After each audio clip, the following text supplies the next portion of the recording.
All right, today we are going to be going through stories on Reddit having to do with women stalking men. If you've ever been stalked before and you want me to discuss your story on the channel, go ahead, comment your story down below.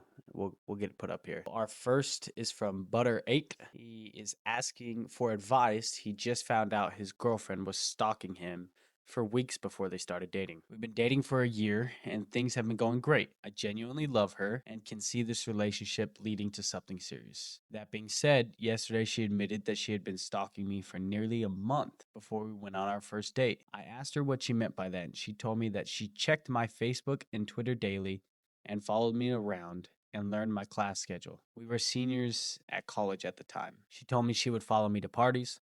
Looking back, I realized that one day I started seeing her everywhere. Thought it was a coincidence that I started running into her. She's never come off as crazy or clingy before, and she told me she did this because she saw me and wanted to meet me, but didn't know how and kept getting more and more infatuated with me. And she did it because she wanted to be with me, but she was too shy to introduce herself. It sounds kind of bad, but I really do love this girl. How would you guys react? Brother, what? This girl, yeah, I mean, obviously she went a little above and beyond, but she was just trying to make something happen. She liked you before she got with you. Congratulations, you found yourself your wife. What are we talking about here, man? Our next entry is from Tough Pudding 1036. He said, "I met this girl on Tinder. We agreed to go out.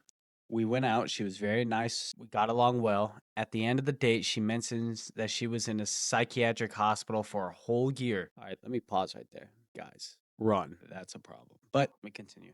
"And how I wouldn't have liked her back then and didn't think much of it. As I get, people go through some tough times. Then by the time I got home, she messaged me, 'Why aren't you registered to vote?'" So to look up if someone is registered to vote in your country, you need the following: first, middle, last name, date of birth, and address. Somehow she had all that. I was confused. I wasn't carrying any sort of identification the day we went out. So I asked her, "How did you find that out?" She said, "Don't worry. I've got my sources. Just making sure you don't stuff me around." Psycho. I became distant, which was the wrong thing to do, as I would get around 50 messages a day. "Why are you ignoring me? You're very rude. Hope you have a horrible day." Then it switches to, "I'm sorry for being a lot to handle. You need to put effort for this to work. I see us having a future." At this time, I was attending university, and she didn't. She texted me one day, "What time is your lunch break? I'm here and I got you food." I ignored the message and went to lunch with my classmate, who was a female, and then I got a long text message about how I'm a cheating piece of shit, I deserve to die, and I hope my new hoe makes me happy. Oh, this lady's crazy. And then she starts posting about me cheating on her social media. I blocked her off everything and deactivated my social media for a while till it blows over. Haven't heard from her since. Wow.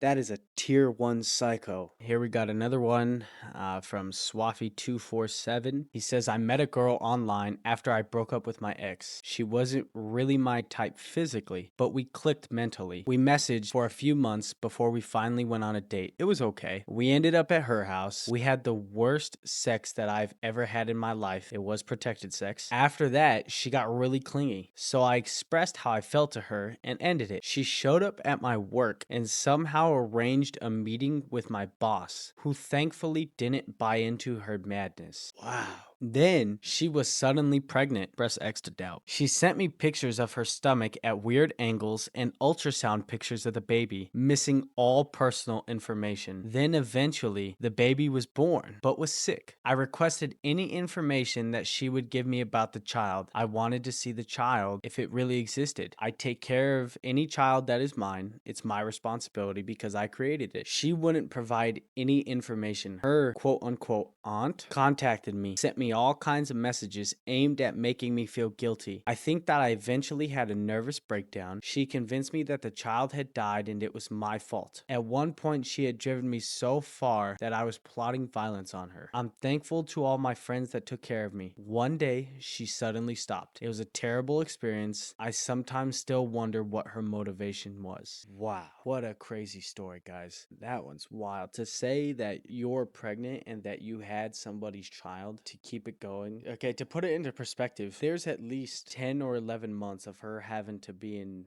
La La Land to think that. Pregnant for 9 months. Well, you have to deal with a month of the breakup, right? And then all of a sudden she's pregnant. So 9 months from that. So that's 10 months. And then you're going to have to go through whatever's going on with the baby, allegedly, right? That's just insane. Where do you find him? Oh, I guess he said online, huh? The last one was Tinder and this one's online. Well, at least we got that one down. That's all we got for today's video. If you can, like, comment, subscribe. Have a great day.